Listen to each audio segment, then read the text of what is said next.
Good morning, Bitcoiners. I hope you're doing well. I'm loving my life. Sorry about the troubles this morning. We had a weird problem with the feed and a last minute change, and it didn't work out, and I had to stop the whole thing had to turn off, and I had to reload it. So sorry about that. Thanks for your patience, everyone. We'll move a little quick at the beginning here so that we can get to the end of our time and cover all the stories. I have a lot of fun stuff for you today. Hope you all made it. Hope you all made it back. Hope you all made it here. I see we lost a lively and interesting conversation and had to restart it. So thank you all for coming in and making some comments. Let's see if I can read a few of them. Indeed. The sequel, Kofefe followers, indeed. Let's try this again. Exactly. You have Kofefe in your username. Kofefe is everywhere. We love Kofefe, indeed. It is the sequel. It is the sequel. Happy Friday, Great Awakening crew, indeed. Is that a Guns N' Roses lyric? That's what I was going for. I was going for We Don't Need No Civil War. What a bunch of rough cuts. You got it. You got it. I like the Whoppers and the pick. Flame broiled. Civil War, great song. It sure is. Would you like an apple pie with that? Ding, fries are done. Burger King still is the king, if you ask me. McDonald's and Carl's Jr. lost the fight. I would mostly agree with you, JJ Fox. I indeed also am a fan of the taste of Burger King, but I hate to be the bearer of bad news. I can't eat at Burger King much anymore because it is the CIA. And I'm not into the CIA making burgers, okay? We're going to talk about the burgers today, or we're going to talk about the CIA today, as you know.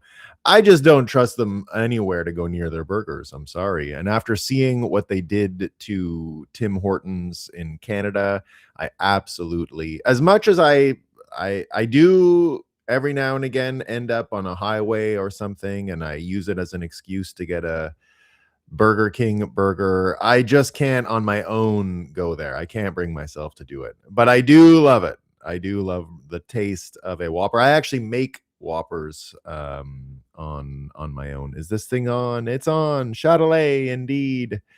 I got to hear more of that. Yeah, the CIA owns Burger King. It's not a real business. It's like 7-Eleven. It's fake. It's just like a way to hire people. Well, you know, it's like the one with who was it again? Yeah, it was the guy in Las Vegas, right? The Las Vegas shooter. Wasn't he working at Burger King or something? Burger King is part of it, right? Pizza Hut. Pizza Hut, all of these places. Who was the guy again? Oh, yeah, he was a 7-Eleven manager or something, wasn't he? Who was the other one we've been talking about? It's not just the Las Vegas shooter guy that had a job who had a job at fast food stuff for a long time. There was someone else, a big. Oh yeah, of course, the Minnesota assassin. Yeah, that's the one I'm thinking of. The guy who killed the congressman in Minnesota for voting Republican. Remember that guy?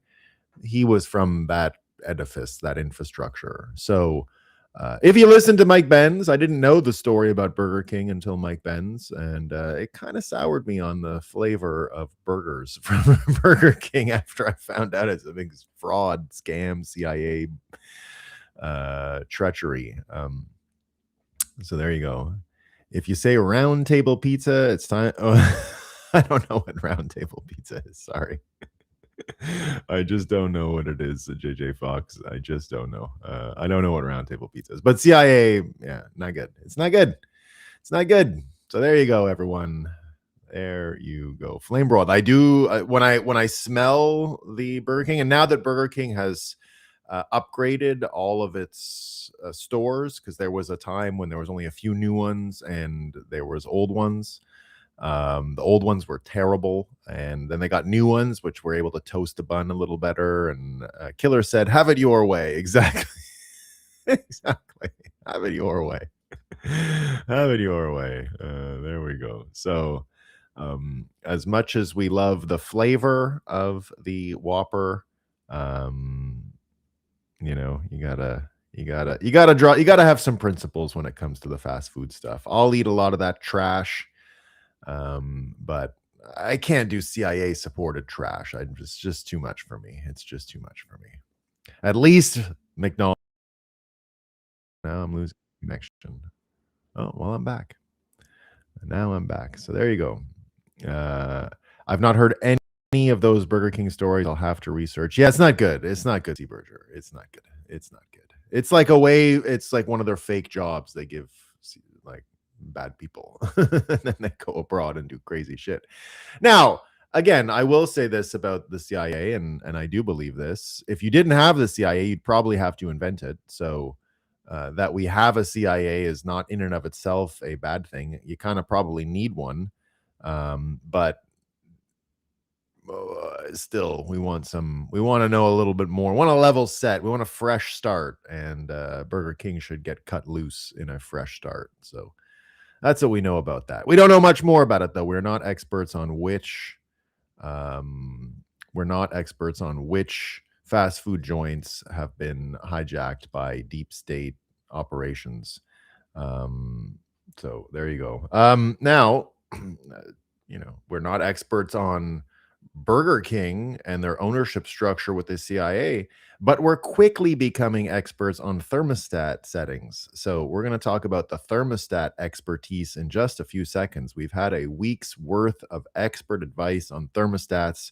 We're almost ready to tackle the problem. I think this is the last one. I had trouble finding them this morning. So this is probably the last day of our update on thermostat control. We'll get right to it, but first we got to acknowledge that's a sunrise. Bitcoin running at 61,000 US trash tokens. It keeps on sinking. That reminds me, I gotta charge this bugger. So, but that's what's going on, right? But it's still running. That's the good news. It's still running.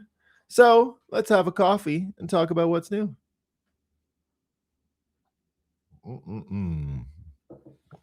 Excellent, excellent, excellent. All right. Let us get into some thermostat news. We'll go quickly today because of the tardiness. We don't want to be too tardy, right? We don't like being too tardy. And we all know about the tards, right? Whoever's tardy, being a tard. We don't want to be that. Okay, great. Everything's out of order on this thing. Perfect. It's exactly what I was hoping for. I wanted everything to just be out of order. It's what I love. It's what I love. Here we go. New order. We figured it out. CAC settings, experts say, are best for hot weather energy savings. So this is for all of New England, apparently. USA Today Network, part of this. Get your air conditioner ready. The next few days in Rhode Island are going to be hot. So I do believe this can apply to most of New England. I don't think it's that difference. Here's the range. On the cool side, okay, remember this. So this is different, right? Is between 71 and 73, according to this company. Many guides go a little higher. We've heard about the 78. That's been the consensus number. They don't even need Nakamoto consensus for this. It seems to be a different consensus mechanism they're using for these air conditioner settings. Should I turn it off at night? We've heard all about the night settings, right? Now, that's the problem with this, how complicated this is. It's like you go there with a strategy, you get to the thermostat and you set it, and then suddenly it's nighttime. And you've got to come up with a new strategy, right? It's not just like, oh, I set my thing and then I get on with my life. No, that's not the way we do it, okay? It's un-American. You got to do it this way. So here's all their advice, right? The lots of stuff, right? Cut your electric bills elsewhere, right? Elsewhere. We haven't heard that before. Cut it elsewhere, right? Unplug equipment and appliances that use energy even when they're turned off. Air fryers, televisions. Oh, this is getting advanced, guys. So if you're having a problem with your thermostat, remember, go and unplug your television. It could actually help. It could unplug it. Don't turn it off. Unplug it, okay? Really new stuff coming at us today. This is a lot to interpret. What's the ideal temperature to set my AC for summer in South Carolina? We heard all about North Carolina. This is not the same. It's totally different, right? Here's some tips, right? They didn't get into turning off your other and unplugging your TV. Maybe that only works in New England. I'm not sure if it's functional down in South Carolina. So if you're watching this from South Carolina, be careful if you're going out there and shutting off your TV. That seems like a New England strategy. I'm not sure if it's for you. I think it might not be for you, okay? I thought I had one more here helping us with the thermostats. Oh, no, but I'll move this one over there. That's more of a thermostat-y one anyway.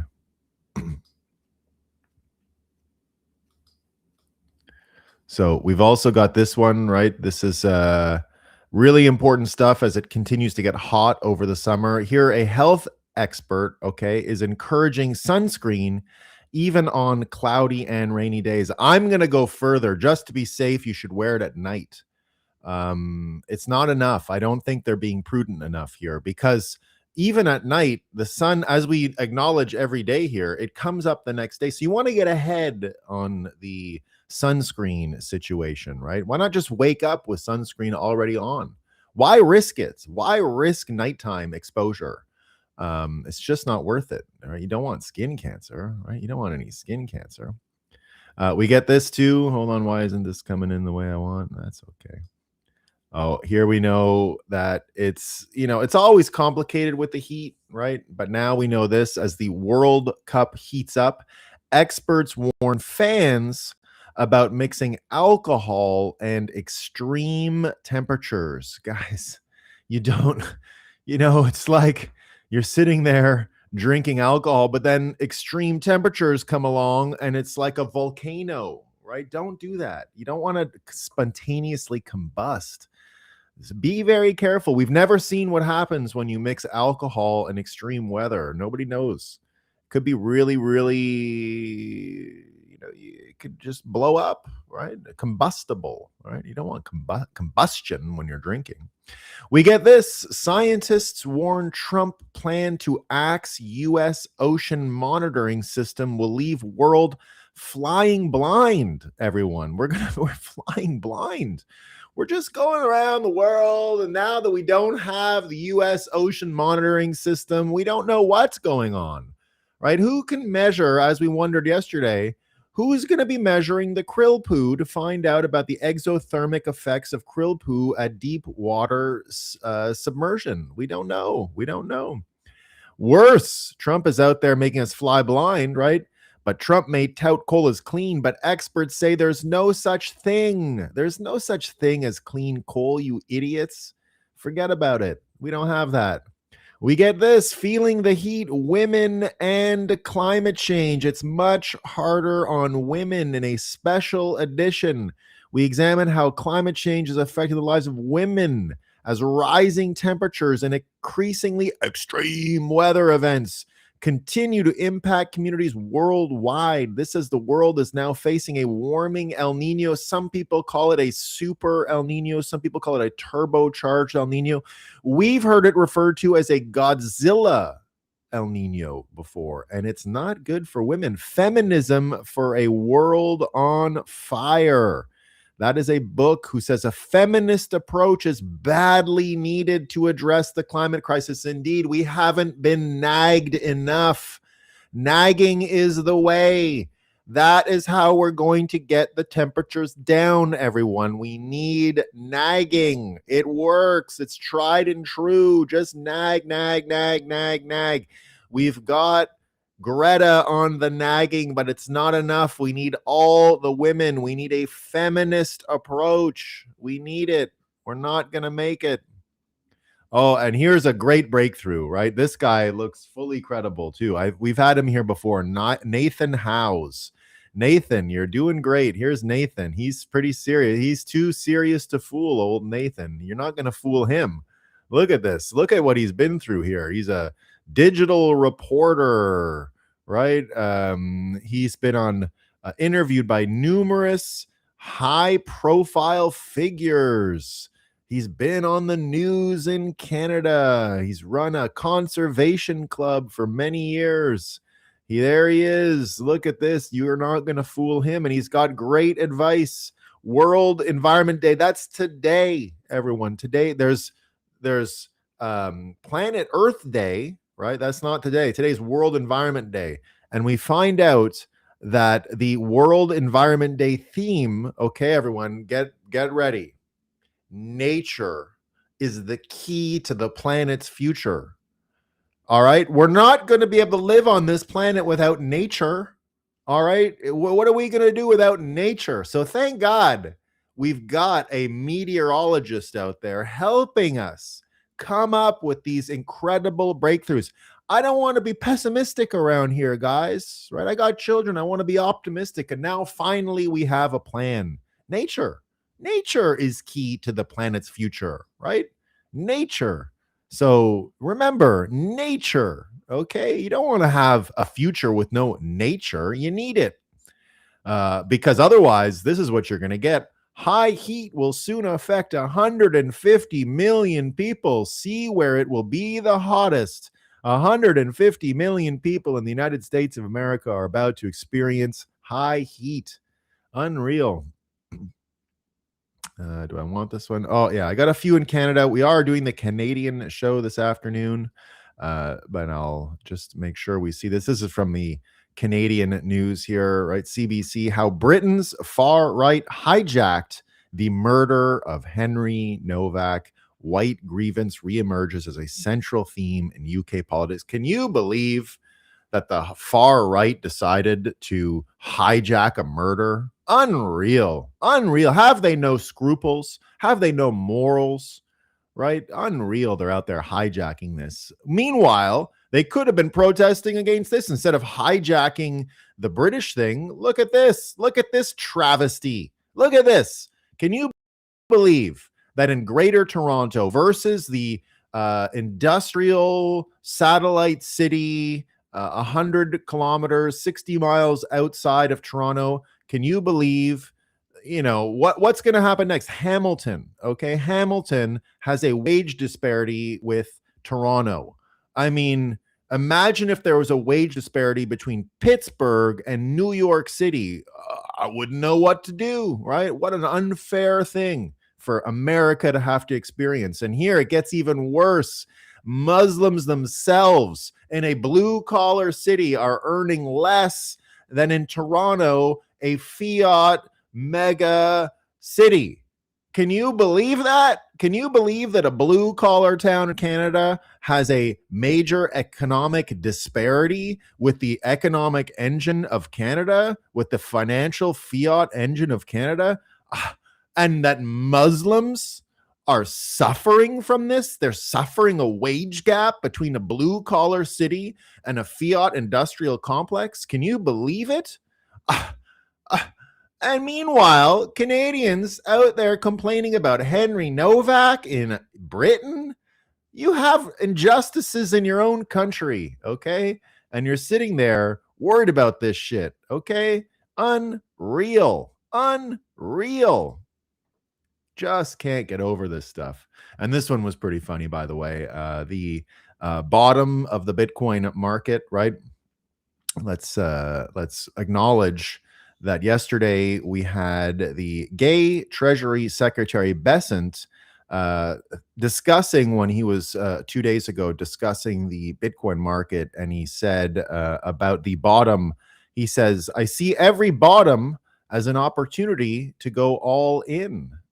So pretty great stuff there. Inspiring, in this demoralization time, it's great to hear these inspiring. I'm excited about hearing about Besant talk about the bottom. It's exciting times, really exciting times.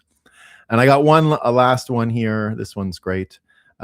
This is the Actors Union, right? The Actors Union has condemned CBS News management's continued assault on the foundations of CBS. So it's kind of funny that the Actors Union has come out to protect Scott Pelley. I wonder why. No one knows. It's an amazing story. So there you go. Oh, I got one more. No, I got two more. Do I have two more? Do I have one more? Yeah, I have one more. Shielded by love, transgender athlete A.B. Hernandez defeated vitriol stoked by Trump. She defeated the vitriol stoked by Trump. Thank God she defeated the vitriol stoked by Trump. Things are going great. We're excited about LA. We're excited about the LA Times, and that's what we got today. That is what we got today. So there, I'll start over now. Speaking of sports media, we'll talk about sports media in a second. So something really funny happened yesterday. Thinking of French toast right now. Bitcoin on the back burner. Bugle Boys at it again. That was pretty good. Huh? That was pretty good. That was awesome.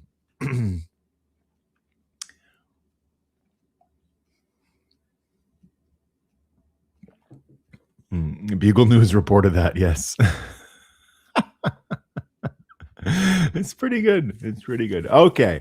Now, first story I'm going to cover. So, sports media, there is some sports news. I don't know how much of this is actually going to happen, but and I'll tell you the funny story in a second. So, the first sports news story I wanted to share that's pretty amazing is the following. Okay, so now it's not sharing. Okay, great. Perfect. There we go. So here's the first news story I wanted to share. Apparently, there's going to be a hockey game on July 1st, so Canada Day. So imagine on Canada Day, Canada will not be playing any hockey. They'll all be watching the free agent trackers and stuff like that. But apparently, in Moscow, there's going to be a Russia-USA hockey game, and people are excited about that. Yesterday, I recorded a podcast with Tom Luongo. We talked a little hockey again. As you all remember, we did some hockey talk when he came on my show. We were on the BTC Sessions show yesterday. Maybe it comes out today. I'm not sure what the delay is when it's actually published. I think it's probably pretty quick. But in that podcast recording with Tom Luongo and I came out and made my prediction that I've been making here for a long time and that I've been underlining for a long time as one of the signs of what's really going on in the world, which is the Russia-America tunnel bridge, whatever you want to call it, that will connect Siberia to Alaska. And apparently, we're going to see a deal signed today about it. So I was making the prediction, talking about it. I did it the other day with Saifedean as well. When I was on Hank's show, we were talking about this. And to Saifedean, I said, well, maybe when he said, oh, there's no plan, they're not working together, Russia, Trump, none of them, no, nothing like that's happening, Saifedean said. And I said, well, okay, if that's true, maybe we'll see. But if I'm right, we'll have proof of it. And I'm even willing to say that the building of a physical bridge between Alaska and Russia would be proof that my worldview is correct, because this is a prediction that I've been making for these reasons, because we're seeing structural change to global diplomacy, global capital flows, all of these things. And so when I said that, global energy flows, everything we've been talking about here, and weirdly, I think if you go back and check the tape, you'll see Saifedean say, okay, yeah, if that happens, then maybe you're right. So maybe I'm right. That's what I'm saying, I think I'm right, obviously. But here it is, my prediction that I've been making for a few months now. Looks like it's coming true. Now, it's not a final deal to build the tunnel. It's a deal to continue to talk about building the tunnel and planning it and stuff like that. So we got to add some nuance. It's not really the tunnel getting built, but what it is the deal to continue to design and do this. The Trump-Putin tunnel would run beneath the Bering Strait and cost an estimated 8 billion US trash tokens. Meanwhile, the EU's share of global economy has dropped from 30% to 17%. So lots of people talking about this. Indeed, here there's this tunnel. Here's Tom Luongo even saying, Elon Musk, true. Russia and the US will sign an agreement tomorrow on a tunnel across the Bering Strait. The countries will continue designing a tunnel. Tomorrow, we are signing an agreement to continue designing the tunnel. The tunnel will be built. This will be one of the major infrastructure projects between our countries. Earlier, Dmitriev noted that a tunnel connecting Russia and Alaska across the Bering Strait could be built in less than 8 years. I think it could be less than that and will cost, would not exceed 8 billion US trash tokens. So I continue to think this is happening, and it's a big, big sign of what's going on. You can see here as well, while this is going on. We had Zelensky yesterday trying to get to peace. Maybe we'll see. Zelensky pens lengthy letter to Putin. Enough of war, he says. I am proposing a meeting. We see that the United States is fully focused on the issue of Iran. It would be wrong to simply wait. So I don't know if this is true. It's a zero hedge report. But all indications would mean, to me anyway, would suggest that this is timely and more or less what we can expect based on all the stuff that's going on over there. It's cloudy enough today. So based on all the stuff that is going on over there, it looks like this is indeed starting to play out. And there isn't really a Ukraine anymore. Like, that's kind of done. Like, I don't think there's enough people there to make the country of Ukraine anymore. It's going to be something else completely after this. It won't be what you think of as Ukraine. I think they've already sacrificed Ukraine. I think that's now a vestige of a country, not vestigial country. It's not a real place anymore. So going back again to this bridge, and one of the reasons I started predicting this bridge is because this was a project that existed before the coup that we had in America in 1963. The last time we were in the golden age, we had this ability to build this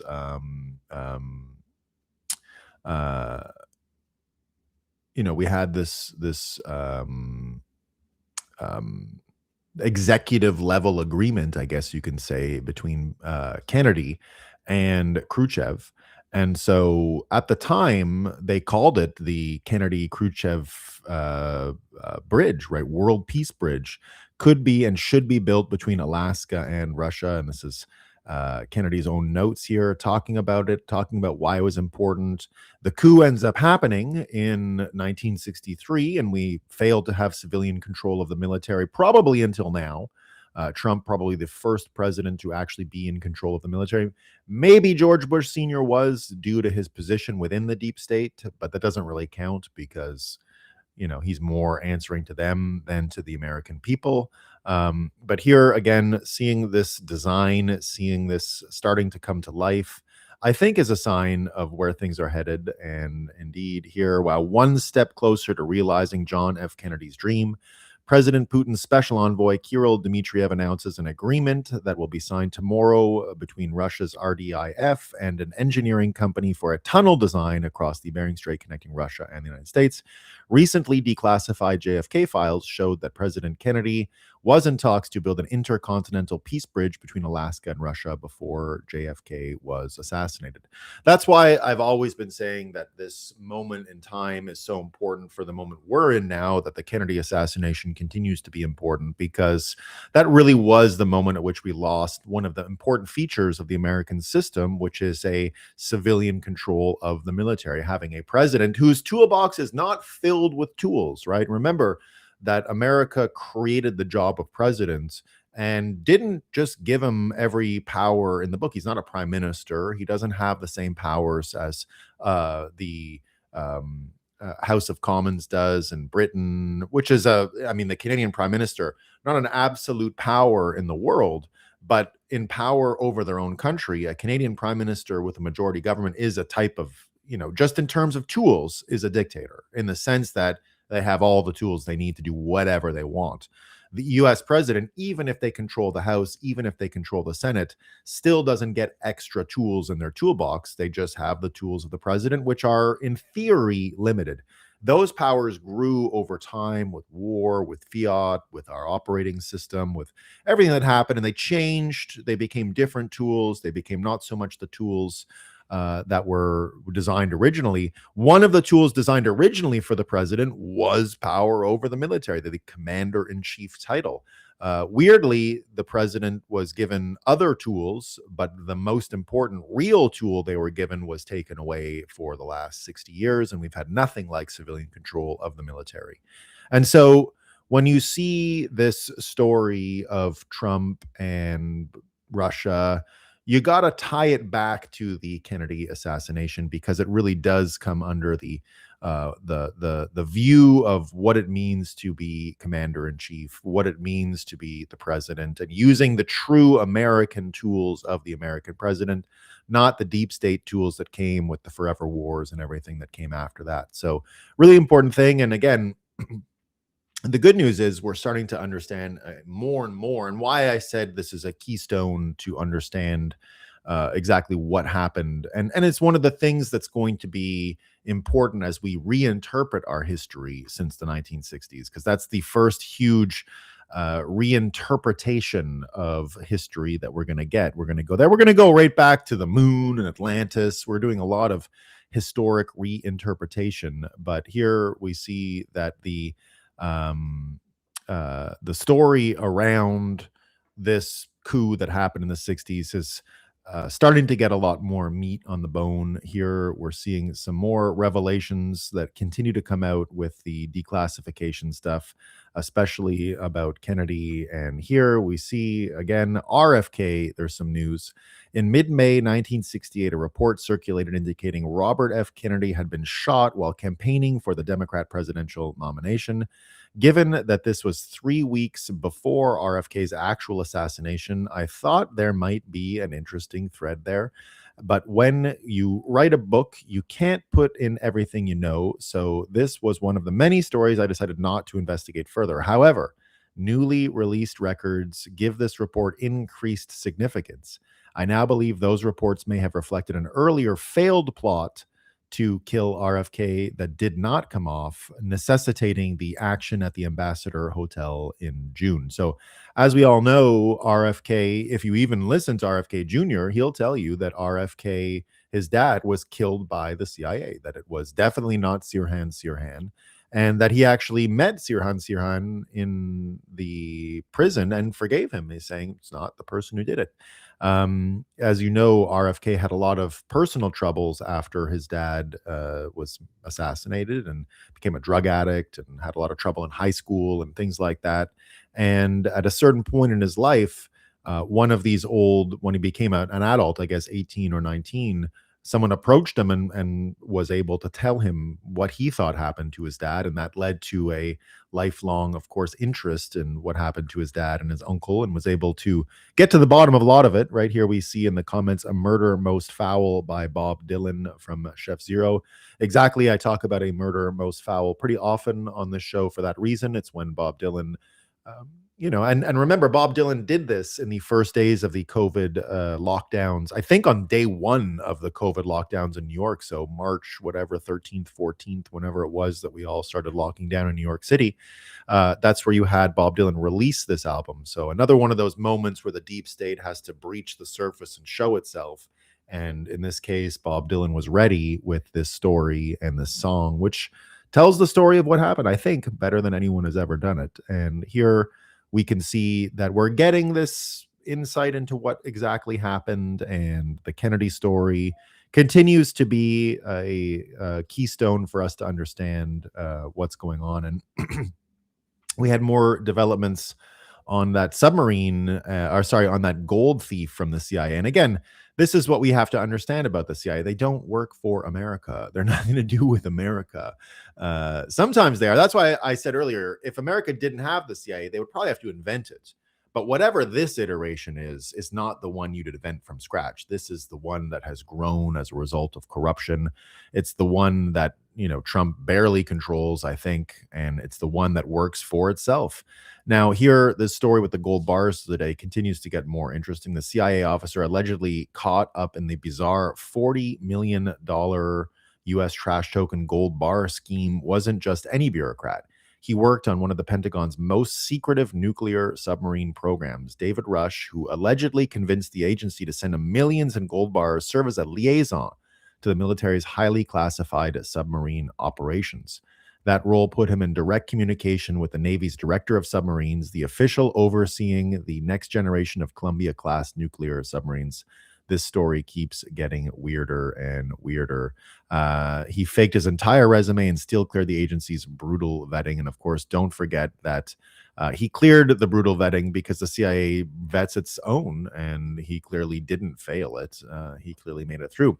So again, it's the CIA that's been up to all of this stuff all these years, and we don't really understand who controls the CIA because, again, they killed the president and prosecuted a coup during the Kennedy era, and then the only other time we've had an approximation of a president running the military was the Bushes, who actually ran the CIA. So that wasn't really civilian control. That was even deeper embedded CIA control of these platforms. And so here, again, today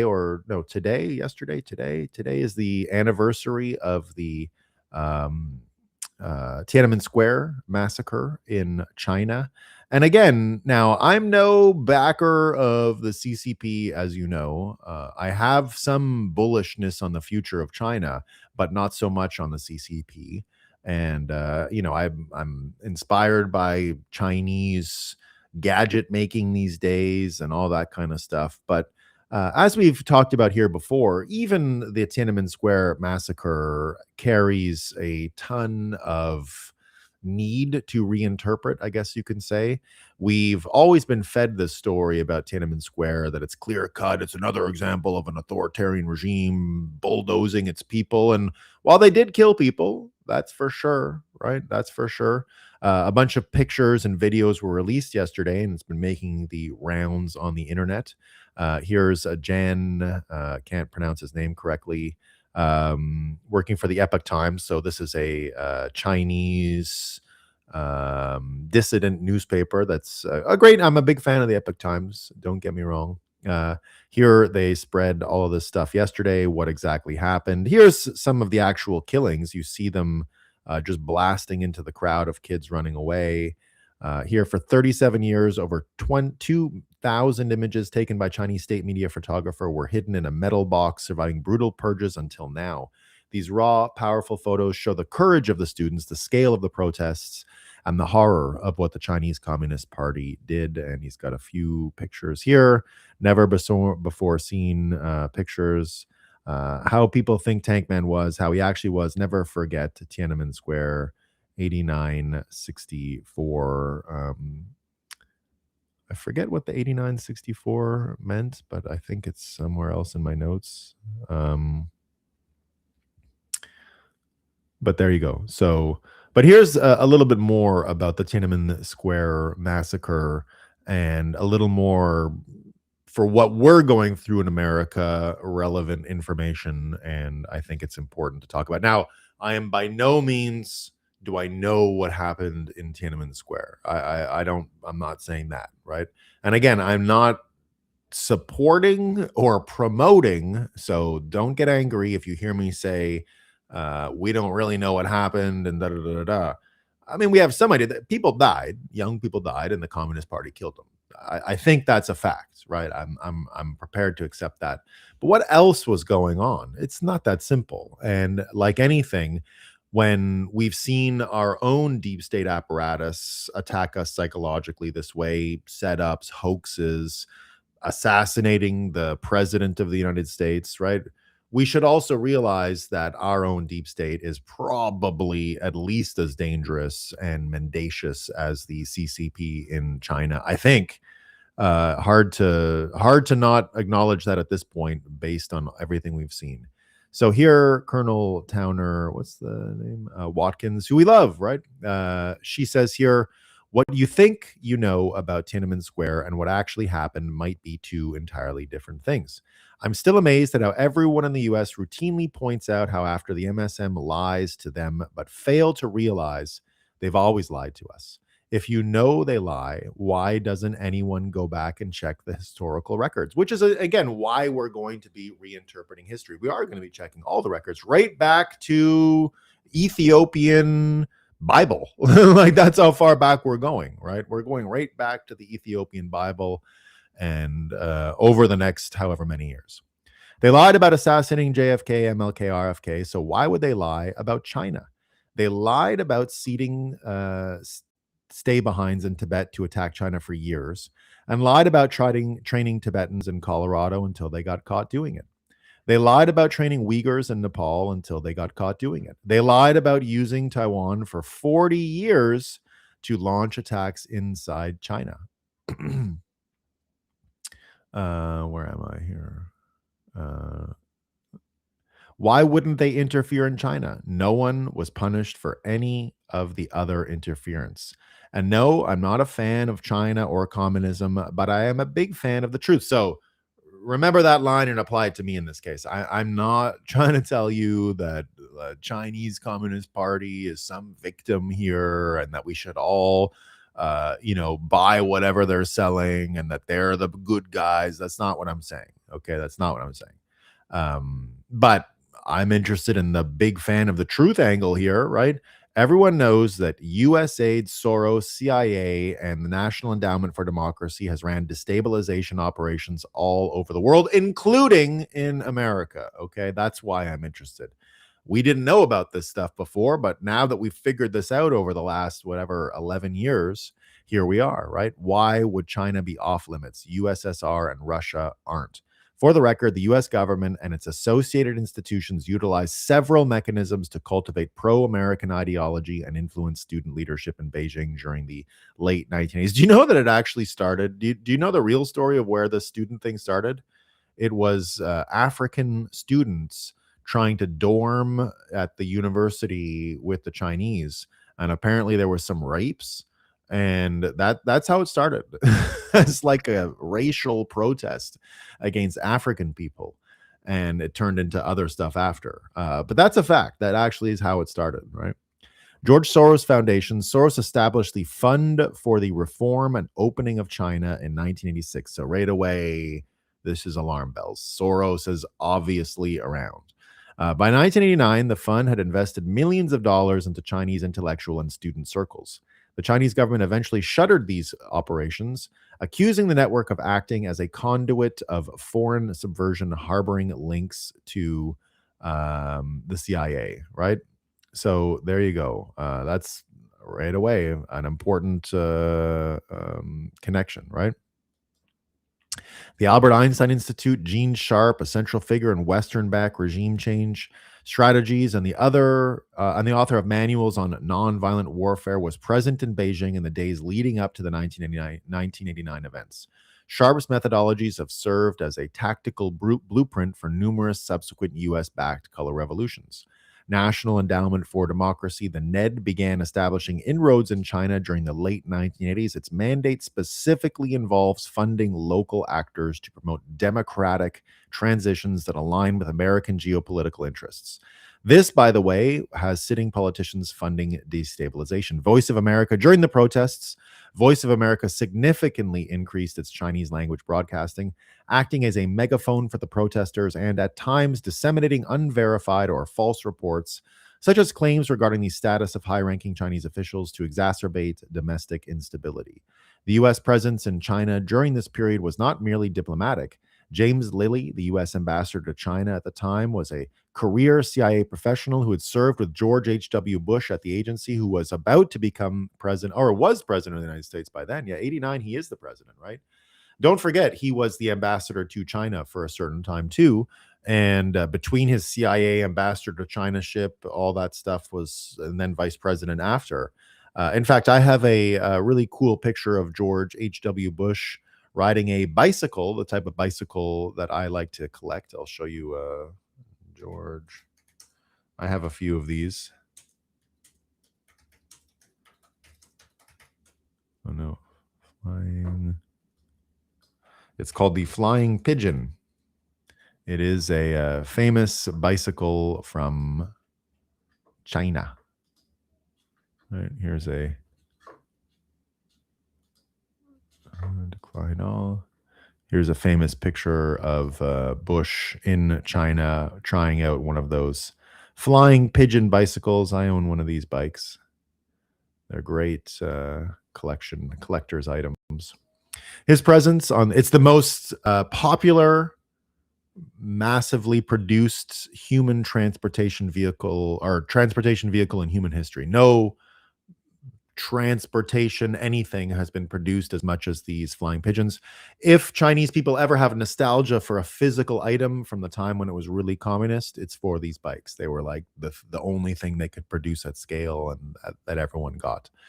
His presence on the ground at the height of the crisis is cited by critics as evidence of active steering of the student movement. Chinese intelligence, the MSS, documented extensive contacts between the U.S. Embassy staff and various student leaders and intellectuals associated with the Economic Restructuring Commission.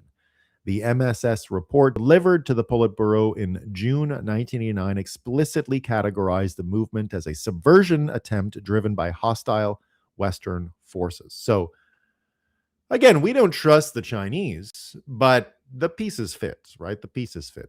Following the military crackdown in June 1989, the U.S., in coordination with British intelligence and other Western allies, initiated Operation Yellowbird. This clandestine logistical program was designed to extract key CIA MI6 student assets, leaders out of Hong Kong to the West, particularly through Hong Kong. This provided, out of China to the West, particularly through Hong Kong. This provided the CIA and other agencies with valuable long-term assets and personnel who became vocal critics of the Chinese state from abroad, sustaining the anti-Beijing narrative for decades. This, by the way, is always done in unsuccessful regime change operations.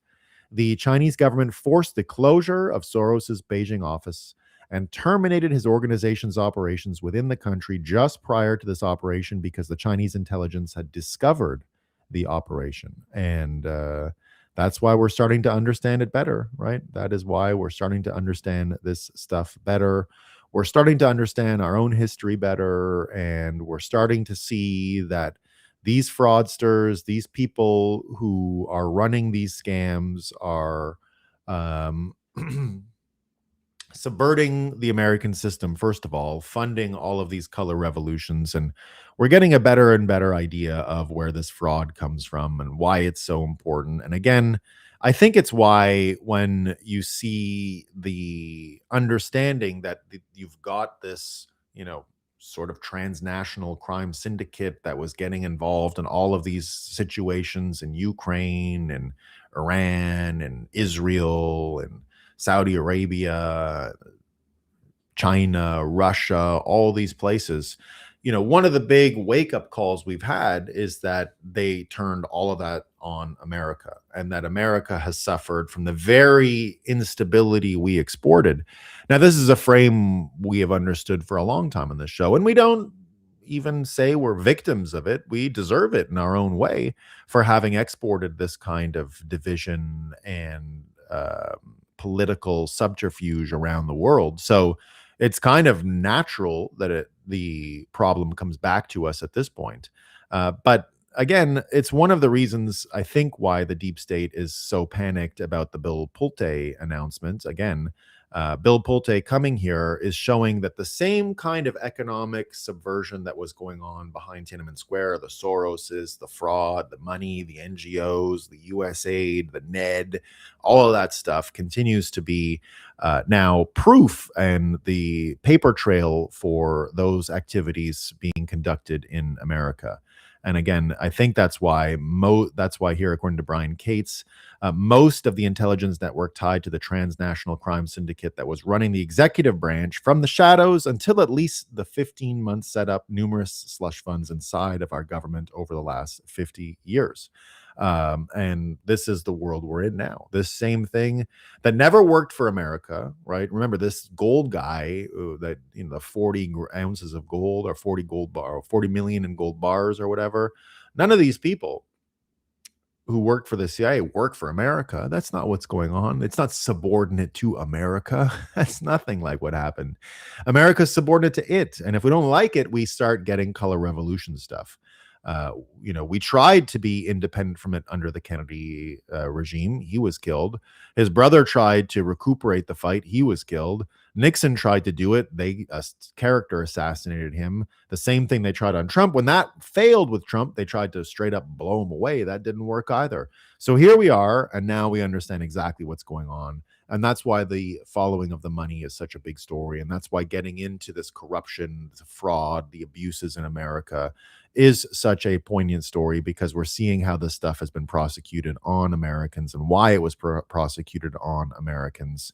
And it's an important question, right? So when we continue to go, many of the slush fund theft, money laundering shenanigans that were going on at the via Freddie and Fannie, while most of the attention was focused like a laser on USAID, Pulte was quietly taking some of the biggest slush funds away from the cabal, and that is why we have this stuff. He just spent the last year with the help of AI investigators tracing the fraud money, shutting down the fraud, mapping out the criminal networks, and that's why he's being resisted so much, because the fraud stuff is continuing and the audits are continuing to be a big story, right? We had another big one yesterday with Bitcoiner Kelly Loeffler here running the Ohio investigations.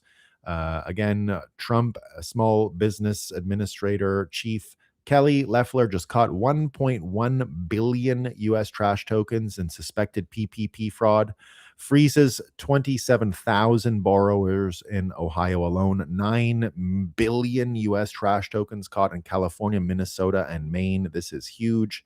Now they're into Ohio, so there you go. And the war against fraud has come to Ohio, and we plan to leave no doubt as to who will win. And so important stuff. And then again, all of this fraud stuff that we've seen over time has manifested in, and just like in China, just like in Russia, and just like here, a lot of it is for demoralization campaigns. A lot of it is to keep people afraid and worried and fighting. And that's what's been going on. And again, that's why all of this story around the fraud getting stopped, but also Trump putting money back into infrastructure and to beautifying DC is the opposite end of the story. It's a bigger story than it seems, because it's a sign that things, I think, are changing. People pointing out here that, even the way that Obama did his whole library, we've been talking about and making fun of the library for a long time. But of course, here the Obama Presidential Center opens to the general public on Juneteenth. Of course it does, right? And here talking about it, but Joel Pollack says Obama could have chosen any architectural style. He chose brutalist. And again, the brutalist system comes directly out of this, the aesthetic of all of this corruption. And again, that's why Trump doing the opposite of the brutalist strategy is persuading more and more people. Here we found out more about the fountain and the reflection pool. It's gone live. But here's things we didn't know, right? I didn't know this. The fountain was dedicated more than 100 years ago. This is the one outside of Union Station in 1912. And after it stopped, so imagine it was dedicated the year before we went on to the fiat system. One of the last things built under the old world system when you still had a real president. Stopped working in 2007. Obama and Biden let the fountain fall further into decay. So there was significant work required to get the fountain functional. The first photo below is what the Columbus fountain looked like after it was vandalized under Biden. The other pictures show what it looks like now under Trump. And they got the marble from Italy. And apparently it's the same marble that went into David, the Michelangelo statue. So amazing stuff here. We have this fountain going, and now we've also got the reflection pool going. And again, this is the important frame, and I'll get it from War Clandestine. It's actually reflecting again. So we're seeing the beautiful reflections of the obelisk here. It's abundantly clear that the Democrats actively want DC and this nation as a whole to be a dump. They went out of their way to destroy this nation's beauty and culture. It was not an accident. And I won't say even Democrats. It's not exactly Democrats. We're dealing with the same incentive system and hypnosis and dark magic that we get from this transnational crime syndicate. It was not an accident. They attempted to conquer and destroy us from within. It's an important frame that we have to always take. The Democrats are spellbound and hypnotized, but none of them want an ugly city. They don't believe it's possible to have a good one, right? We got to remember that, right? It's important. They are victims of the brainwashing for sure. Dangerous. They'll still kill you. Don't get me wrong. But we gotta understand them a little better. The water is on. The reflecting pool is reflecting, and DC is looking better than ever. The Lincoln Memorial, the obelisk, the Washington Monument, all reflecting our great warriors who fixed and rebuilt the reflecting pool. Amazing folks there. You love to see it. Here's Trump having some fun with it too. He does the liberal tear meme, and he says that's where he's getting all the water to fill up the fountains. It's just so good. Very strong meme game there again by the president. Trump dropped the ultimate troll of him filling the brand new Lincoln Memorial reflecting pool with leftist tears. He drove himself to another level. Still got it, that president of ours. Still got it. We love the lulls. We love the lulls. I got to get rid of some of these older ones here. So that real fun stuff. And here he is yesterday getting he did one of these meetings with Doug Burgum and everyone there.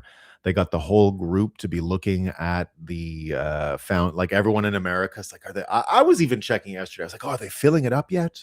Oh, it's filled up a little. How long will it take to fill up?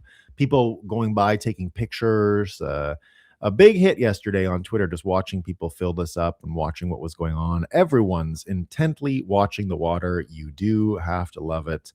That is some P.T. Barnum stuff. We also got a bit of more news yesterday, and this is, I couldn't be more excited about this because this was always a bummer, right? I don't know if you guys know this, but here's the map of D.C., the Washington Mall. White House is here. Capitol building is just off camera here. There's the Washington Monument. Here's the mall. Here's the Lincoln Memorial. You got Watergate and the Kennedy Center over here.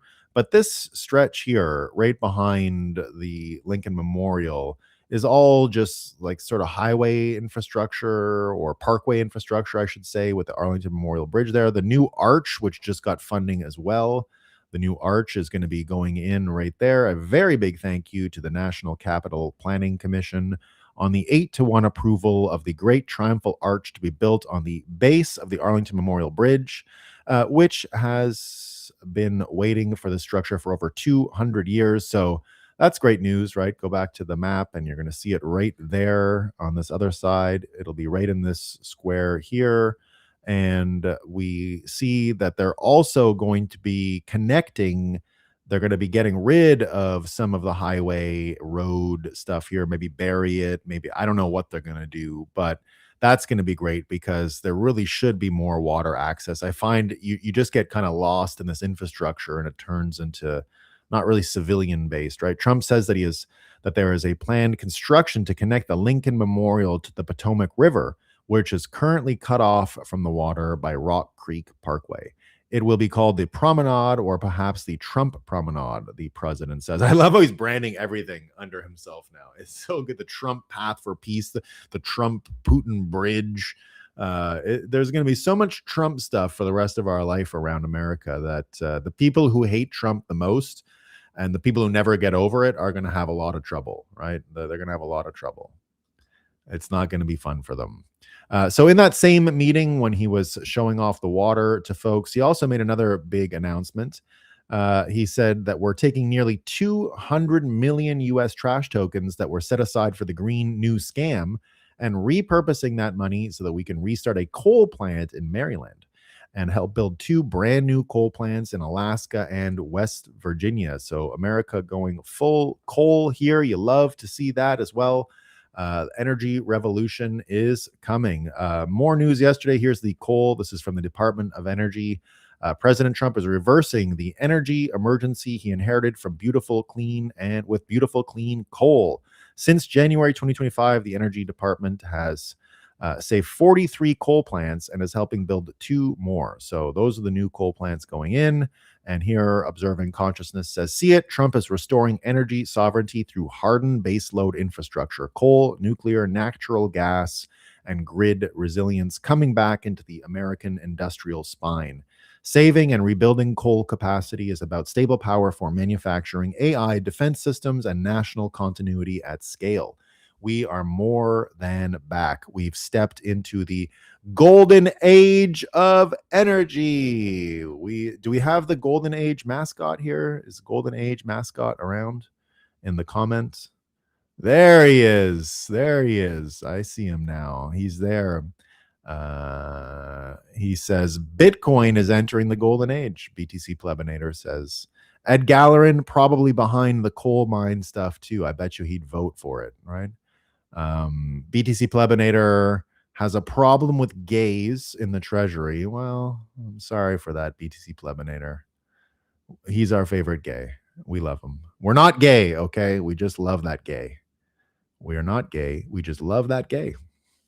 We get excited when he talks about bottoms, Bitcoin bottoms, right? That doesn't make us gay at all. At all. So there you go. We got that going on. We got that going on.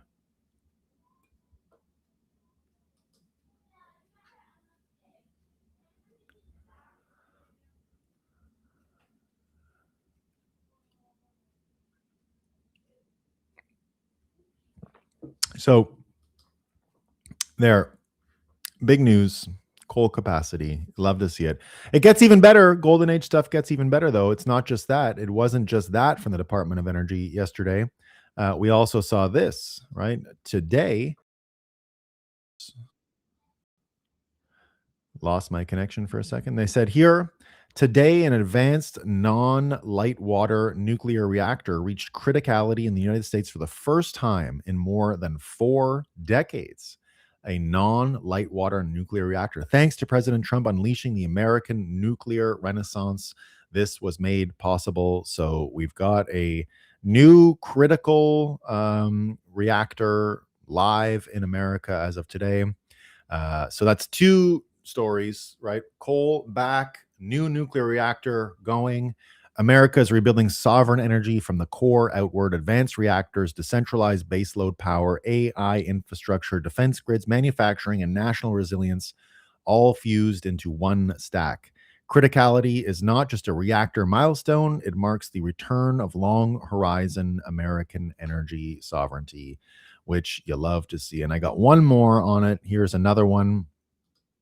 We've got this Series G funding of around 15.5 post money valuation. They're going to raise 465 million US trash tokens. And that is all to accelerate the commercial deployment of fusion. So we're getting our fusion reactors as well. We love it. We love to see it. And we're going to, all this amazing stuff, right? All of this amazing stuff. And this is where it starts to go into the Bitcoin civil war, which I will talk to you about in 1 second here. So remember, all this energy renaissance going on, all of these folks, and just like SpaceX doing its IPO, the fusion reactor company doing its IPO. But again, let's think about the IPO over at SpaceX again. Here, Pluto says Apple. So they released their roadshow yesterday, by the way. Everyone's talking about it. Incredible roadshow, by the way. Just absolutely wild, right? There was let me see. I think I have this one here. Yeah, here's the roadshow presentation. So they released the roadshow and a bunch of the documents about the IPO. So here we're seeing just the businesses that they're involved in. So this is just an incredible presentation. There was a video presentation. I thought I had it, but here you can see the physical one. SpaceX IPO roadshow presentation. SpaceX IPO deck may be one of the most bullish documents ever written for the D2D industry. The company is selling investors that connectivity is a 1.6 trillion US trash token opportunity. 870 billion broadband market, 740 billion mobile connectivity market. So don't forget, SpaceX is the phones, it's satellites, it's internet, it's transport, it's a lot of different businesses at once, right? So that's great news, and you love to see that. And seeing this happen as it's, whoops, that's not what I wanted. No, that's not it. Well, that was all it's another one here. So here, people talking about and analyzing, though, the roadshow and what's going on, and some interesting takes, right? I asked Claude to which IPO should sold the future harder, Apple in 1980 or SpaceX in 1926? Here, the big takeaway, and a lot of people talking about this today. Apple went public at 15 times revenue in 1980. SpaceX just locked in a 1.75 trillion valuation at nearly 100 times revenue in 2026. So basically, they only went 15, and this one here is going 100. CNBC reported the roadshow price 2 days ago, and the gap between 15x and 100x tells you everything about how the IPO game changed in 46 years. Apple sold you a present with a future attached. SpaceX is selling you the future with a present attached. One company was priced on what it already was, the other is priced on what it might become. The full breakdown of what separates these two documents, the mission framing, the TAM logic, the valuation math, is in the article below. Watch this video, then read the article below. I'm not going to watch the video, but so the conclusion here, and I think it's important, right, is that the whole IPO game has changed, and the speculative nature, the futurism baked into the SpaceX one is a lot greater, but it's selling a much broader future than personal computers. No one, when Apple came about, knew about the internet, knew about iPhones, knew about iPods, or any of those things. It was just this vision of desktop computers and a new appliance in your house, basically. It wasn't really getting to the heart of what's going on here. Here we're seeing that all these things are invented, mobile connectivity, and the capacity that they have through rocketry and what they can do to put tonnage in space. When they say that they haven't built anything exactly, well, don't forget, this company owns something like 90% of stuff in space. All the stuff that's in space, they run it. You even look at some of the weapons they're deploying up there now. I mean, there's no point. Like, people talk about, oh, America lost its military bases in Middle East. So what? Shoot them from space from now on, you idiots. We don't need a physical base on the ground in Bahrain. No, send the ships in space there and whack them if you need to. All right. No, there's no more bases. What are you talking about? If you can go back and forth to space with like a couple hours delay, you don't need that stuff. So that's all done. So this, different nature here, there's another big part of it, right? Even yesterday, like with the Apple thing, you're already seeing some of the structural changes in the market for IPOs. First of all, yesterday we saw Fidelity dropped its minimum account requirement. So small retail investors, right, can buy this stock. That wasn't really the case back in 1980. I don't think everyone had a chance to get in on Apple at, reasonable numbers. I don't know if that's true or not, but most of it was held by family members and stuff like that. So what this means is that just the nature of who's participating, the nature of who's in the market is just very different, right? But go back to other parts of the SpaceX roadshow and stack that are very different from Apple. Apple didn't have Bitcoin on its balance sheet when it was looking for this investment. So again, their overall vision, the long-term nature of their vision in Apple just had to be less. They couldn't sell as much of a future because we weren't capable, because there wasn't an Apple yet, we weren't capable of imagining the full extent of that future.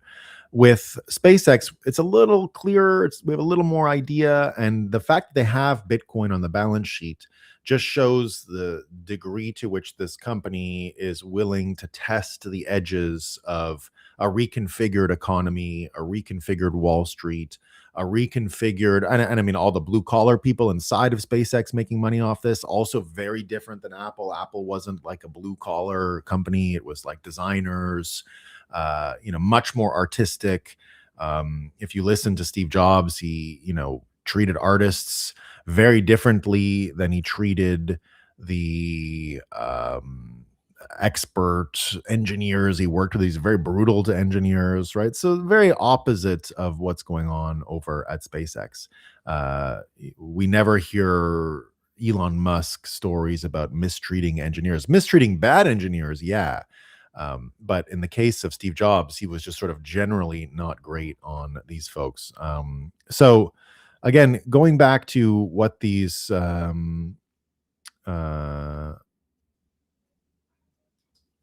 going back to what is important here with them on the balance sheet, it actually starts to signal a little something going on in the Bitcoin civil war. So the Bitcoin on the SpaceX balance sheet is probably the most optimistic story currently, most optimistic narrative for Bitcoin, with all of this market crashing and everyone pessimistic. That SpaceX having this ICO or IPO has Bitcoin on its balance sheet, like I said, is one of the stronger narratives in Bitcoin right now, given market conditions, given on what's going on. And here yesterday, you heard a lot of those balance sheet guys talking about strategy and what's going on, Strive guys, and I can't remember his name, but everyone loves him, and he's been one of the big Bitcoin treasury guys, Adam Livingston. Now that I remember his name. And Predator says, after watching this, it's never been more obvious to me that we are not on the same team. And these are these guys talking about how spending Bitcoin is a stupid idea, buying things with Bitcoin is a dumb idea. And so they're saying it's better as this Wall Street balance sheet product. And so there's now this kind of civil war, which Predator suggests here, between these two factions, right? Now here Matt Dines has a really good frame on it and says, now he's taking the side of the folks that say it's a balance sheet piece right here, and he's mostly right? He says the ideation of digital money as a super senior liability claim on a balance sheet holding perpetual preferred digital credit is inevitably headed on a one-way road to a collision with what has already been established as the law of the land. The Genius Act last summer settled the structure of the stablecoin dollar within the US financial system framework and its regulated capital markets. That ship has sailed. It hasn't, actually. I do think Matt Dines is right to say this now, but there's going to be a bit bond issued within the next year or two, and that will change this. But he's still mostly right. If you want to reserve a dollar claim on crypto rails with something other than T-bills, and that's why it will be a dollar claim on bit bonds, so that is coming, you're free to do it offshore. A Eurodollar secrecy jurisdiction will be glad to take this business. But if you want to offer U.S. customers a dollar deposit in brokerage accounts in the U.S. capital markets, those backstops and structures are already a settled regulatory matter as well under SEC and FINRA purview and established law. We are in the middle of a massive structural transition in the definition of a dollar. This is a tug of war for all the marbles, and if you're holding dollar claims, you want to make sure you're on the right side of the rope after this contest is resolved. You can say US has had bad law, but it is the law of the land. If you don't want to cooperate with their framework, you can go offshore, but know the risk that you are directly competing with the US financial system and the digital money product as the current spitballing ideas effectively boil down. An offshore algorithmic stablecoin. We've seen similar stories play out before. In my opinion, it is not a defensible structure in a world we're now in, where US banks control the marginal dollar system and the SOFR. So it's true, right? But again, go back, the Civil War coming out. Here's Matt Dines talking about it again. Apparently yesterday, Saylor doesn't follow Parker Lewis. I don't care about that stuff, but the message in it saying massive signal here. There's a clear fracture going on in Bitcoin. The fault line was always there, but the separation of the two separate circles on the Venn diagram has only recently gathered steam. The bear market is the forcing function where the underlying conflict must be addressed. This is the equivalent of a hard fork in the community, and there will be no bridging the schism back together. As has been the case with each Bitcoin fork in the past, expect the marking to market that ensues from here to permanently separate the two. Now, I disagree, and I'll tell you why I disagree. So the Civil War is real, right? The Civil War is absolutely real. And there is an aspect of it that is the Bitcoiners who don't want anything to do with Wall Street getting involved, right? So a lot of Bitcoiners were wedded to this idea that killing Wall Street was the end-all be-all of Bitcoin. Or the number one reason or the number one enemy or something like that, right?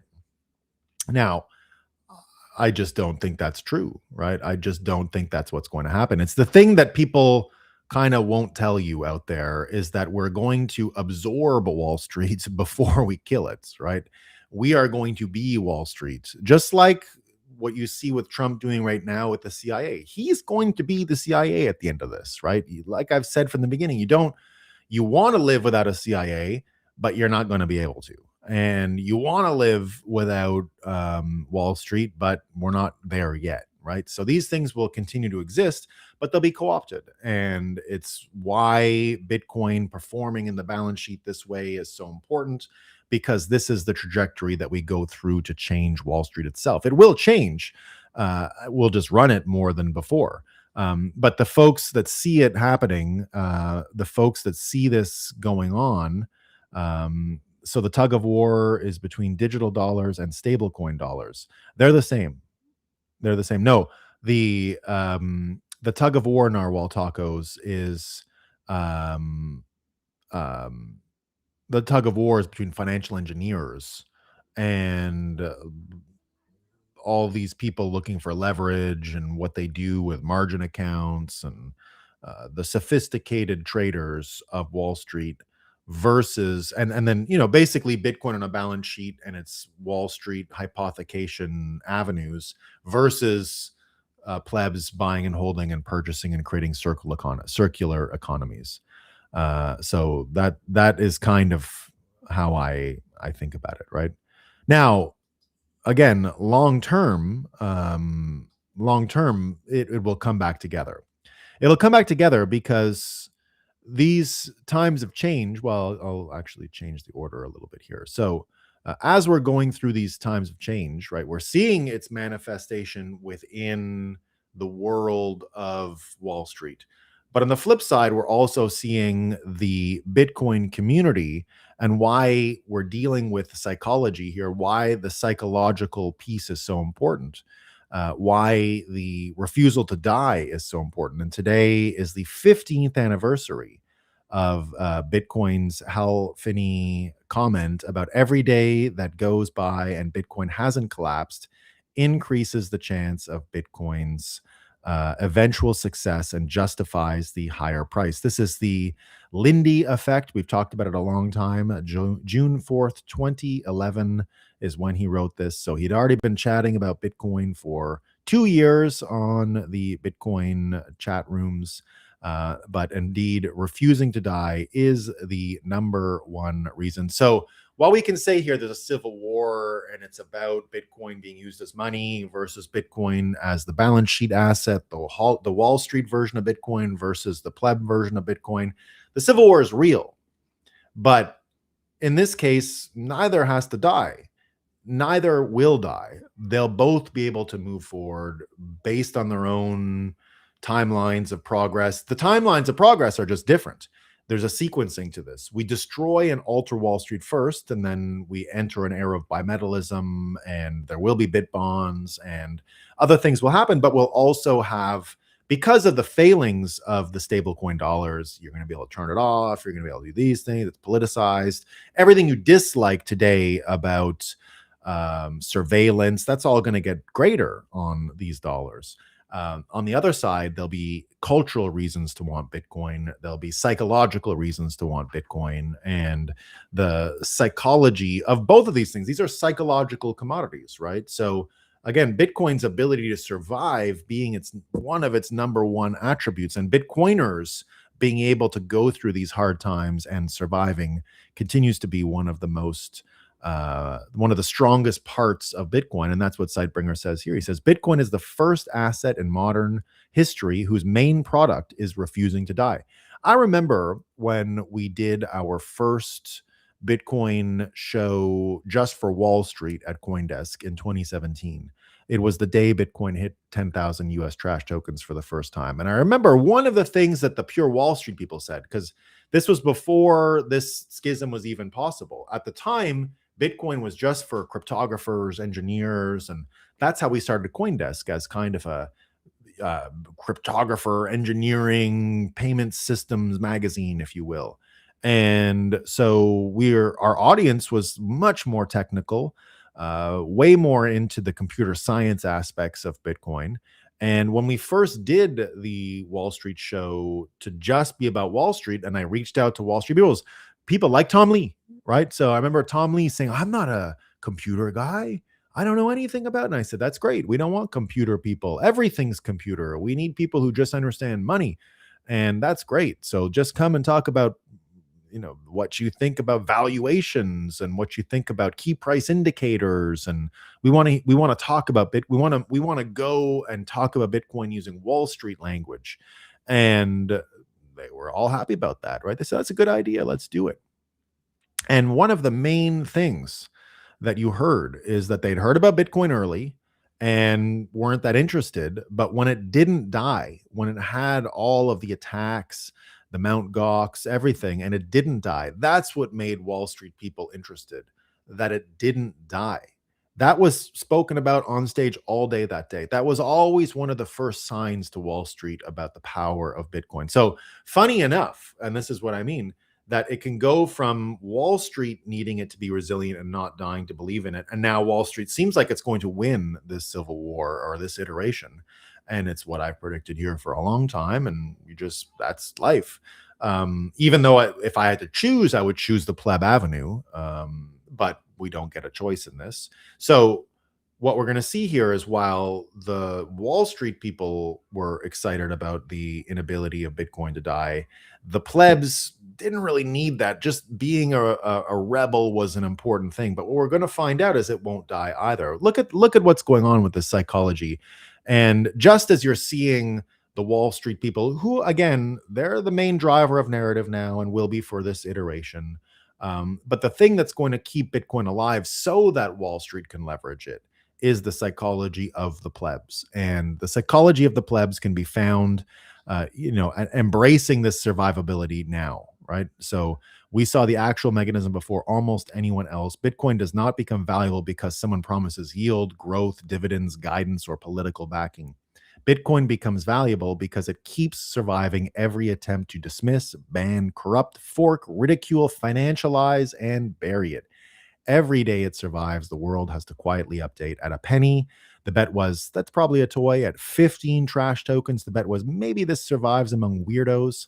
At 1,000, the bet was, maybe this becomes a speculative asset. At 20,000, maybe this becomes digital gold. At 60,000 plus, the bet became, maybe this is a permanent monetary rail. The price is just the visible surface of that probability update. Bitcoin's real chart is not price, it is death probability collapsing over time. What a great way to say it, right? Oh, we love Sightbringer. This is what skeptics will not, still do not understand. They think Bitcoin has to keep proving itself with new arguments. It doesn't. Time is the argument. Blocks are the argument. Halvings are the argument. Failed bans are the argument. Exchange collapses that fail to kill it are the argument. Bear markets that fail to erase it are the argument. Governments regulating it instead of destroying it are the argument. BlackRock packaging it as is the argument. States discussing reserves are the argument. Bitcoin wins by making disbelief more expensive each year. The real genius of Bitcoin is that it turns survival into compounding credibility. Most assets need management teams to execute. Bitcoin needs the network to keep producing blocks and refusing invalid rules. That sounds simple, but simple is the point. It is a machine that converts time, energy, and consensus into monetary credibility. Fiat credibility decays because humans keep modifying the promise. Bitcoin credibility compounds because the promises keep refusing modification. That is the entire civilizational split. Every fiat system eventually asks for trust again. Trust us through this emergency. Trust us through this deficit. Trust us through this war. Trust us through this bailout. Trust us through this inflation. Trust us through this temporary measure. Trust us through this debt spiral. Bitcoin says verify. That is why it terrifies the old system. It exposes money as a credibility game and then offers a version where the rules do not need priesthood. The hardest truth, Bitcoin is no longer trying to become legitimate. Legitimacy is slowly being forced to root through Bitcoin. That does not mean the path is clean. There will be crashes, confiscation attempts, custody failures, regulation, taxation, ETF paper games, political attacks, and quantum fear cycles. And stupid leverage blowups. None of that changes the core. They are stress tests. The longer Bitcoin survives the stress tests, the more absurd the zero case becomes. The zero case was plausible in 2010. It is now mostly a psychological defense mechanism for people who missed the compounding of monetary credibility in real time. Bitcoin is not just an asset anymore. It is running a referendum on what trust and code-backed scarcity can outlast trust and political restraint. And the answer keeps getting clearer. every block says the same thing. The promise held again. And look what's already happening. Just as people are eulogizing Bitcoin as cash, and here's the psychology. You see Steak and Shake news alert. Steak and Shake's domestic same-store sales increased by over 12% in May, outpacing all other fast food chains. Thank you, Bitcoiners. Thank you, Maha. We will keep reinvesting in food quality to make Steak and Shake the great differentiator in the fast food industry. Where else can you get 100% grass-fed, grass-finished steak burgers with 100% beef tallow fries and a Patriot shake paid with Bitcoin? Thank you for boosting our strategic Bitcoin reserve. And there is proof that Bitcoin consumption habits are altering corporate structure. And it gets even better. Look at this. We got a magic wand now with the Cash App from Jack here. You can pay with an actual magic wand. So just as we're saying Bitcoin can't be cash, you get these products from Jack Dorsey, you get Steak and Shake. You can go to Steak and Shake with a wand and buy a burger. It's magic, guys. There's no way Bitcoin is not going to be cash. So while we're invading the psychological space of Wall Street through the biggest IPO in the history of the world, while we are winning the Wall Street fight, while we'll continue to alter Wall Street first as a priority, remember, energy is also part of this, right? So while you see this energy revolution going on in this golden age of energy, when you see companies like SpaceX, when you see all of this stuff happening, you can see Bitcoin behind it all. And just as people are saying that Bitcoin is being co-opted by Wall Street, which is partly true, then you also see stuff like this, and you start to see that Bitcoin has a magic to it, a magic wand, a literal magic wand. So that is great, great news. Now, I had a bunch of other stories I wanted to get to. I'm going to miss a bunch of them. We're out of time, but I do want to take a moment. So the last two stories that we're going to talk about were the Democrat Civil War and the Republican Civil War. The Civil Wars all around. It's just all civil wars. So the Bitcoin Civil War, that's going to be fine. The Democrat Civil War, I just want to say, Hunter Biden might be the winner of it. How can you actually, I've been telling you for a long time about the charm of Hunter Biden. And as much as he's probably a criminal, I don't know if any of you have caught some of his tweets the past couple days. But while the Graham Plattner stuff is going on, and while you're seeing all of this Democrat Civil War, seeing Hunter Biden come out in all of this has been one of the funniest things you'll ever see. So here, 3-year Letterman says he's mastered this app in 72 hours in a way I haven't been able to do in almost 9 years. All you can do is tip your cap. Here is someone calling him an elitist, right? He's calling someone's an elitist. Excuse me, but aren't you decidedly part of the elite oligarch class? And he says here, do I look like I'm part of the elite oligarch class? This was taken in a Super 8 motel off of I-95, by the way. He's got even better ones. He says here, I know this may sound petty, but I can't stand it when people Photoshop a meth pipe in my mouth. A crack pipe doesn't have that little bowl at the end. This is why we can't trust AI. Please make the appropriate edit. Thank you for your attention to this matter. Hunter Biden is thanking you for the attention to this matter now. Here it is. They got him with the meth pipe, and he gets his crack pipe here. So perfect. Yeah, he had all the specs on the crack pipe, right? I know this may sound petty. What? And now this is why it's interesting for the Civil War, because here he is saying, so let me get this straight. He says, Jake Tapper is focused on attacking my mom. Jared and Ivanka are building a private island paradise in the Albanian protected land. Don Jr. married the daughter of Epstein's banker and started his fund and gets back to record a $620 million Pentagon loan. Eric is taking an Israeli drone company public. I know. What about my paintings, Hunter? This is good stuff. This is good stuff. What the fuck timeline are we on? Someone called me the MAGA whisper, and I'll gladly take the title. Left, right, D, or R. We all want the same things. We're being divided on purpose by the Epstein elite oligarch class, because as long as we're at each other's throats, they get fat and rich off of our something. The second we figure out we agree on more than we disagree, they're done. Love your neighbor, be yourself, radical honesty, no fucks given, no fucks taken, Everything else is just noise, but still, fuck Jake, bring Tamland Tapper and any timeline. It's very good stuff.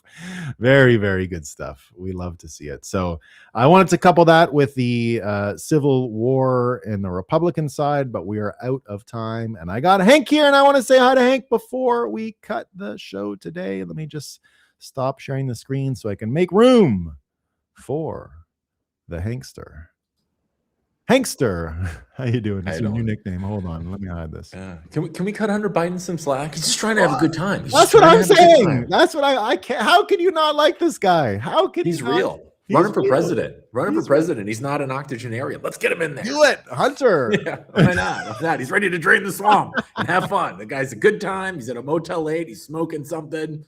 He's just looking to have a good time. What do you? It looks like you guys are having a good time on the show this morning. What do you? Well, yeah, we had a bit of it. We were a bit delayed. We had technical problems. I had a technical issue today. I don't usually have them because my setup is a little simpler, but we sprung some leaks this morning, so we had to restart and all that. But we talked about my prediction that I made the other day with Saifedean. So now Saifedean even agreed that if I was right about this prediction, he would change some of his worldview. I think he said that. The bridge is getting built. We're finding out about the Siberia-Russia bridge today. Now, it's just a plan to keep planning. But they're signing it. And apparently, Russia and USA will be playing a hockey game on Canada Day just to rip the hearts of Canadians out even more. I'm so sorry. Yeah, well, we're not going to be able to watch Canada Day. We're going to be watching Russia-USA hockey. So, so we talked a bit about that.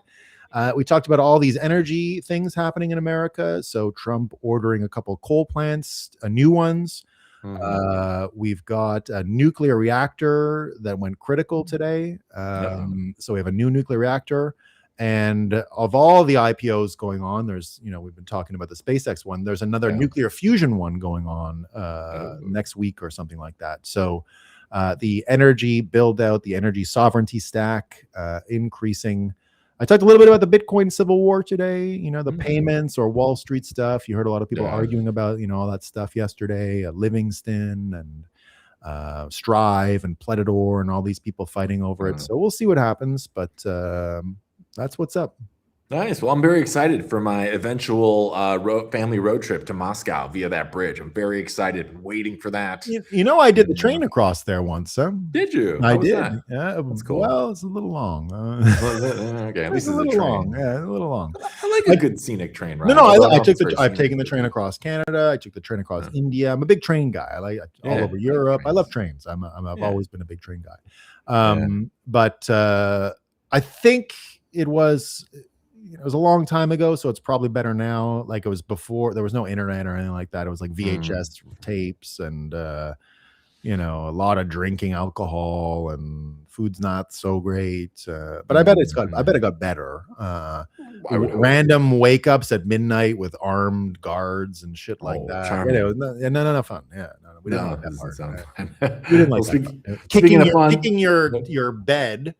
And then I was smart enough because I had taken a bunch of photocopies of my passport, because apparently that's the scam back then. Is Putin had just taken over, so it was even more. It was way more corrupt in the sense that it was, at least with Putin, like there can't be that corrupt because they'll be killed, right? So so I had photocopies of the passport. So if they would ask you, just give them the photocopy.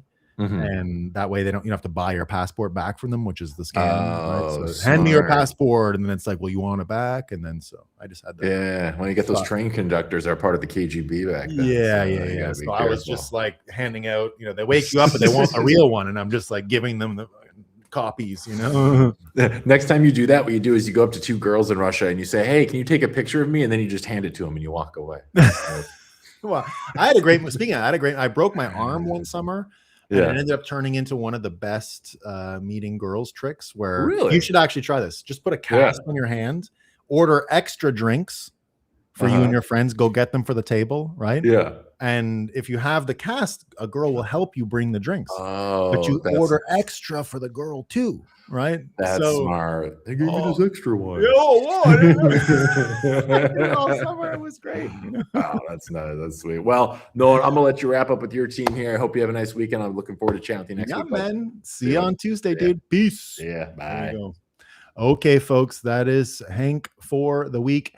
I'll be on later on today at 1 p.m. Eastern time to talk about Canada's failure. I hope you all come back for that. Sorry if I've missed a bunch of comments here today. Where are we? Tommy, we used to say Bitcoin has no top. Now we found it has no bottom. Yeah, there you go.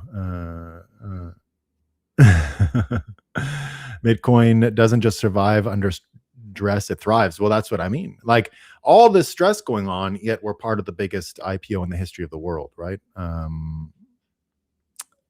So that's not true, Tommy. The golden age stuff, when it comes to energy build out, don't forget we're a big part of the balance sheet of all these energy companies. So even the fusion thing, that's a truth. That's one of Trump's companies. That Truth company keeps a bunch of Bitcoin on the balance sheet. So that's what's going to happen going forward. That's why the balance sheet thing is so important. It's the credibility of the companies participating in this. So there you go. A discussion about a Bitcoin civil war and no mention on the coming BIP 110 soft fork. I thought it was, yeah, well, I'll talk about that next time at Future Stacks. I was more just talking about the stuff, right?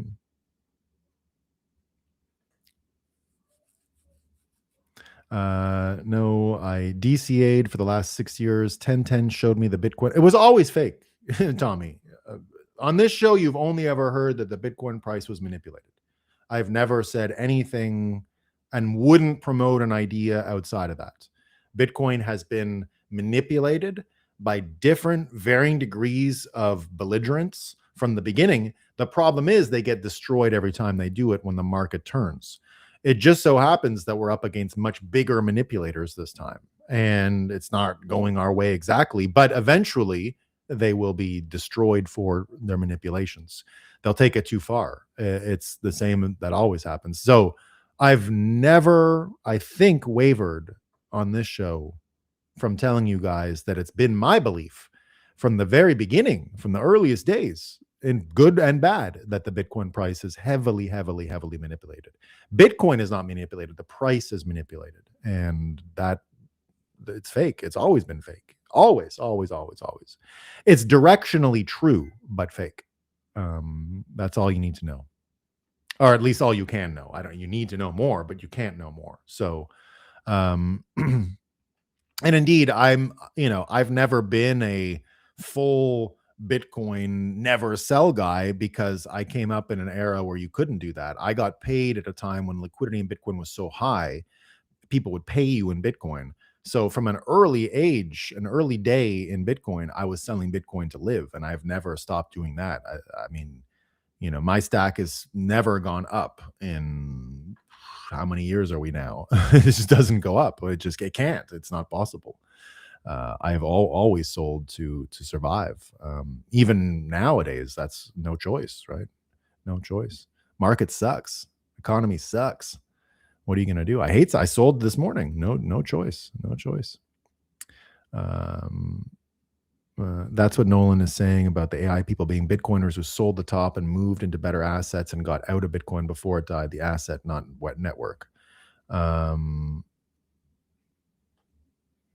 Saying about AI people being Bitcoiners who sold the top. Okay, I understand. Yeah, about the other. Anyway, I got to make room for Hank. I'll talk more about this stuff because I see you guys are stressed about some of this market manipulation and price stuff and fork stuff. So I'll definitely talk about more next week to see if I can come up with some interesting takes. I was an analyst in Bitcoin at one point. That's how I know. But I'm one of the first ever analysts in Bitcoin that looked at flows and all that stuff for this reason. And my conclusion from day one has been heavily manipulated, big time. Last time it was the all those collateral loan guys. They were doing that. that's what's been going on. All right, folks, I can't linger. Peace. See ya all on the Canada show in an hour and a bit, and see you all Monday if you can't make it there. Peace out.